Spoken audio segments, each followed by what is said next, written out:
Just hold me. I'll always be here for you, no matter what. And together, we can tackle whatever life throws at us. I believe in us, Stephen.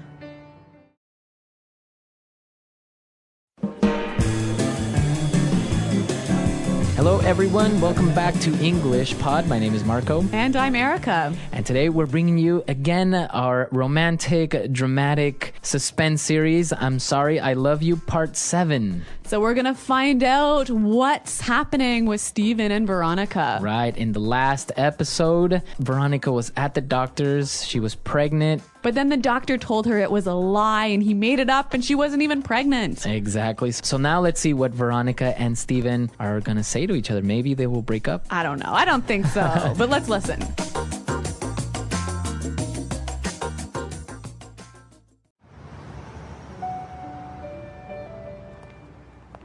Thank God you showed up when you did. He's insane. Do you think we should call the police? Don't worry about it. I'll call my friend and have him take care of it. I can't believe he was stalking you all these years. What a nut job. I know. Well, he said I'm not pregnant. I'm sorry if I got you all worked up over nothing. I want you to know that I didn't do it on purpose. Don't apologize. From the moment I met you, not a day has gone by when I haven't thought of you. And now that I'm with you again, I'm just scared, Veronica. The closer I get to you, the worse it gets. The thought of not being with you, I mean, I just can't handle it. We were made for each other, Veronica. You're my everything, my soulmate. What can I do?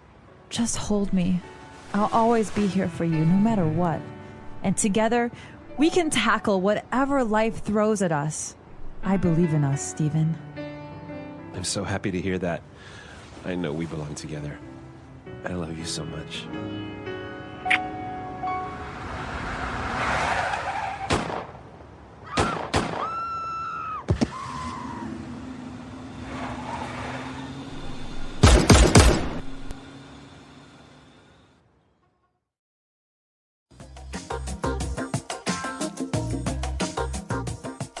Oh, it was such a romantic moment. And now what happened? Somebody got shot. Oh my God. I don't know. This is like so big. I can't believe this is happening. Well, it's a very intense drama, but we saw some great words and a lot of great phrases in there when Stephen was telling her all these beautiful words, right? That's right. So why don't we look at some of these words now in Language Takeaway.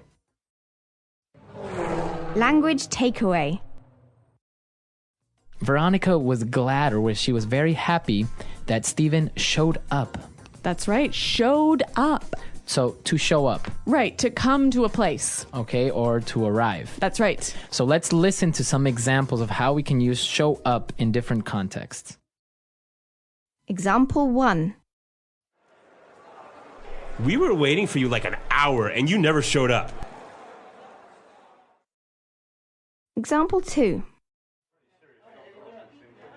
I didn't invite him to the party. He just simply showed up uninvited. Example 3. After months of being lost, my dog finally showed up with a family. All right, so I think it's pretty clear now, the verb show up. And I think this verb is a little bit informal, isn't it? Yes, you wouldn't really tell your boss, hey, I'm waiting for you to show up. Yeah, it's a bit too informal. Mm-hmm. As you know, the doctor, he was stalking Veronica. That's right. So that's our next word, stalk. To stalk somebody. S-T-A-L-K. Okay, stalk. Now, this isn't a good thing, right? No, this is bad. So what happens when you stalk someone? You follow them secretly for a long time. And then maybe you watch them and... Yeah, like you're standing outside their window watching them get undressed or something. Okay, so many famous people have stalkers, right? Yeah, which is the noun. The noun form, exactly. Mm-hmm. So if I am stalking somebody, I am considered to be a stalker. Yes, so to stalk. So don't do this. Mm-hmm. So Stephen described this stalker as a nut job. A nut job. Nut job. A nut job. Okay, very, very informal, and it doesn't really mean anything literally, but it's crazy. Yes, it means a crazy person. A crazy person. What a nut job. He's a nut job. Okay. So would you really call this to someone, like, to their face? No, definitely not. It's definitely impolite. Right. You can't say to someone, oh, you're a nut job. Yeah, but it's not a swear word. No, but it's a little bit insulting, right? It's That's like right. saying you're crazy. Yeah. But stronger. Well, the doctor was a nut job. He was stalking her, and she apologized to Steven for getting him worked up. Worked up. So, work up. To be worked up. When you get worked up, what happens?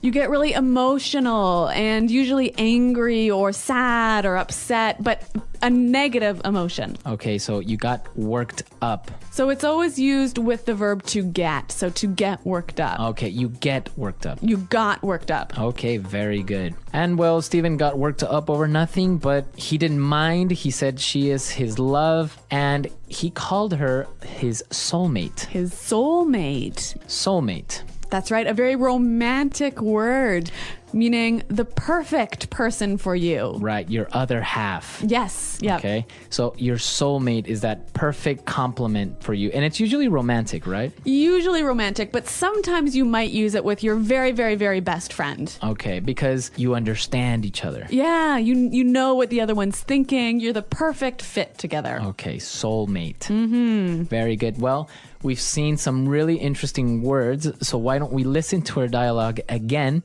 and then we'll come back and look at some of the phrases that were used.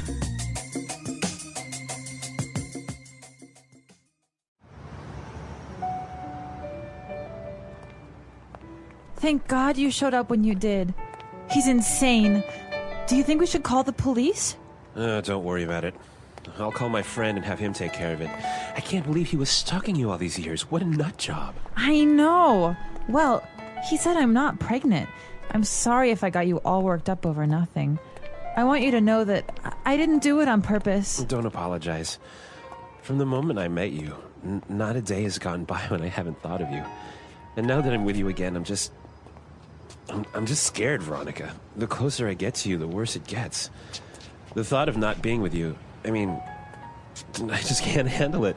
We were made for each other, Veronica. You're my everything, my soulmate. What can I do? Just hold me. I'll always be here for you, no matter what. And together, we can tackle whatever life throws at us. I believe in us, Steven. I'm so happy to hear that. I know we belong together. I love you so much.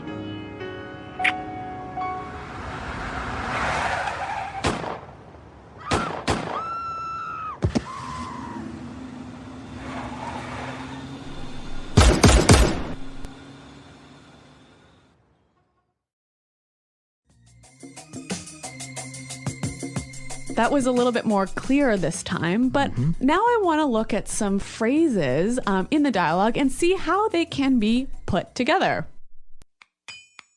Putting it together.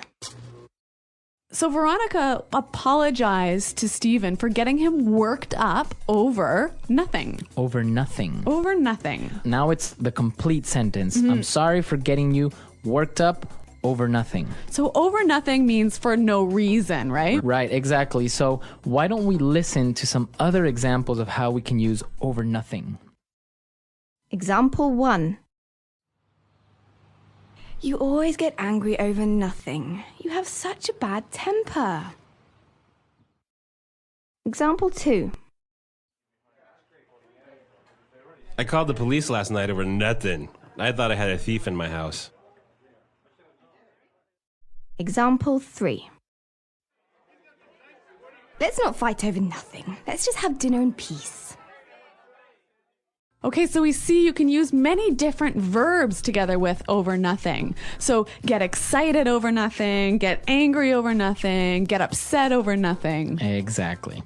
Very good. So over nothing. Mm-hmm. And now for our next phrase. So when Steven was telling Veronica how much he loved her, he told her, "Not a day has gone by when I haven't thought of you." So not a day has gone by. Mm-hmm. So that part of the sentence, "not a day has gone by," what does he mean by that? He means basically every day I think of you. there hasn't been a moment Yeah. where I haven't thought of you. Now, how can we change it a little bit? What can we change within this phrase? Well, you can put in different times. Okay. So not a day has gone by, not an hour has gone by, not a moment has gone by. Not a month, not a year. Exactly. Okay. So you can use different times in that phrase, but an important thing is that the complement is always negative, right? That's right. So it's always followed by a negative. Not a day has gone by that I haven't wished you were here. Okay, so it's followed by a negative. That's right. Maybe one more. Not a second has gone by that I haven't missed you. Okay, very good examples. Very romantic. Oh, Marco. All right, and now our last phrase. He told her, I'll always be here for you no matter what. No matter what. No matter what. So No matter what. what does he mean by that? Well, regardless of, or, nothing's going to stop me. Okay, so if I want to get that job, I'm going to get it no matter what. So nothing's going to stop you. Now, we can change the WH word, what, at the end, right? Yeah. With other ones. Exactly. So no matter where. No matter where you are, I will find you. Yeah. No matter when. No matter when your birthday is, I will be there. That's right. You can see how you can use different WH words here. Okay, very good. And it's a very common phrase, right? Yep. No matter what, no matter where. No matter when, no matter why. No matter how. Yeah, no matter how. Okay, so those were some really great phrases, and I think you can play with them a little bit, change some things, and then you can use them in your everyday life. That's right. But why don't we hear them again one more time in context with the dialogue?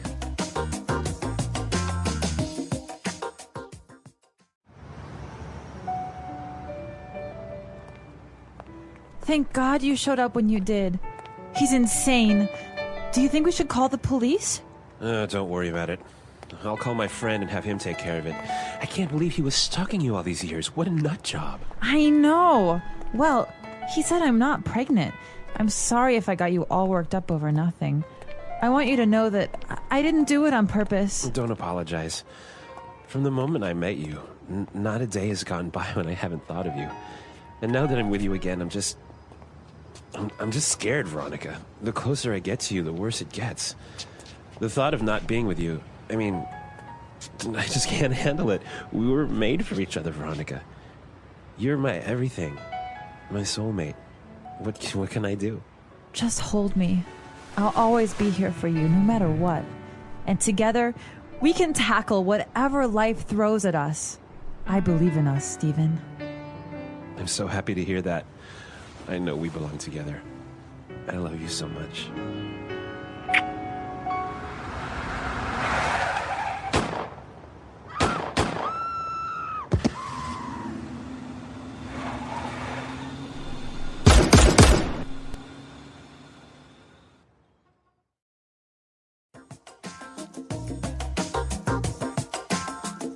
Okay, Erika, so who do you think got shot? I don't know, but I'm starting to think this story is becoming a soap opera. Well, it certainly is. And, well, what do you guys think happened? Or who do you think got shot? Or Who did the shooting? who shot who? Maybe Was it even a gunshot? maybe it was just a car. The tire could have popped. I don't know. So, well, come to our website, tell us what you think happens or what you would like to happen, because I know many people are expecting a little bit more romance maybe and less drama. But if you have any questions about the language in this lesson, please visit the website at EnglishPod.com. Exactly. Erika and I are always there to answer your questions and, well, anything you guys need. Anything? Anything. Well, thanks for listening to this lesson, and until next time, Goodbye. bye.